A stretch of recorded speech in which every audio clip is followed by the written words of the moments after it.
Hi friends, security purpose కోసం కానీ safety purpose కోసం మీ దగ్గర ఉన్న గోల్డ్ని గోల్డ్ లాకర్స్లో పెడుతుంటే రెండు మిస్టేక్ చేస్తున్నట్టు. సో ఫస్ట్ మిస్టేక్ ఏంటంటే దానికి అన్నెసెసరీగా మనం ఇయర్లీ ఛార్జెస్ పే చేస్తాం. అలాగే సెకండ్ మిస్టేక్, ఇన్ కేస్ ఆ బ్యాంక్లో మనం బ్యాంక్ లాకర్స్లో పెట్టిన తర్వాత ఆ గోల్డ్ ఏమైనా పోతే మాత్రం బ్యాంక్ వాళ్ళు చాలా మినిమం అమౌంట్ ఇస్తారు, మన ఈక్వలెంట్ గోల్డ్ పెట్టిన అమౌంట్ అయితే ఇవ్వరు. సో ఇటువంటి మిస్టేక్స్ చేయకుండా సేమ్ అమౌంట్ గోల్డ్ని మనం గోల్డ్ మానిటైజేషన్ స్కీమ్లో మనం ఇన్వెస్ట్ చేసుకోవచ్చు. ఇలా ఇన్వెస్ట్ చేసుకుంటే ఇయర్లీ మనకు బ్యాంకే తిరిగి 2.25% ఇంట్రెస్ట్ మనకి బ్యాక్ ఇస్తుంది.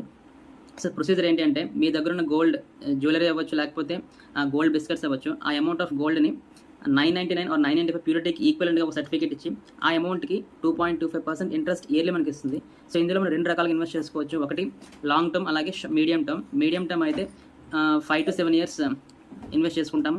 అదే లాంగ్ టర్మ్ అయితే 12 to 15 years ఉంటుంది. సో లాగిన్ మాత్రం ఫస్ట్ దానికి 3 years ఉంటుంది, అలాగే ఇందులో సెకండ్ దానికి లాగిన్ 5 years ఉంటుంది. నచ్చినట్లయితే ఈ వీడియో లైక్ చేయండి, అలాగే షేర్ చేయండి.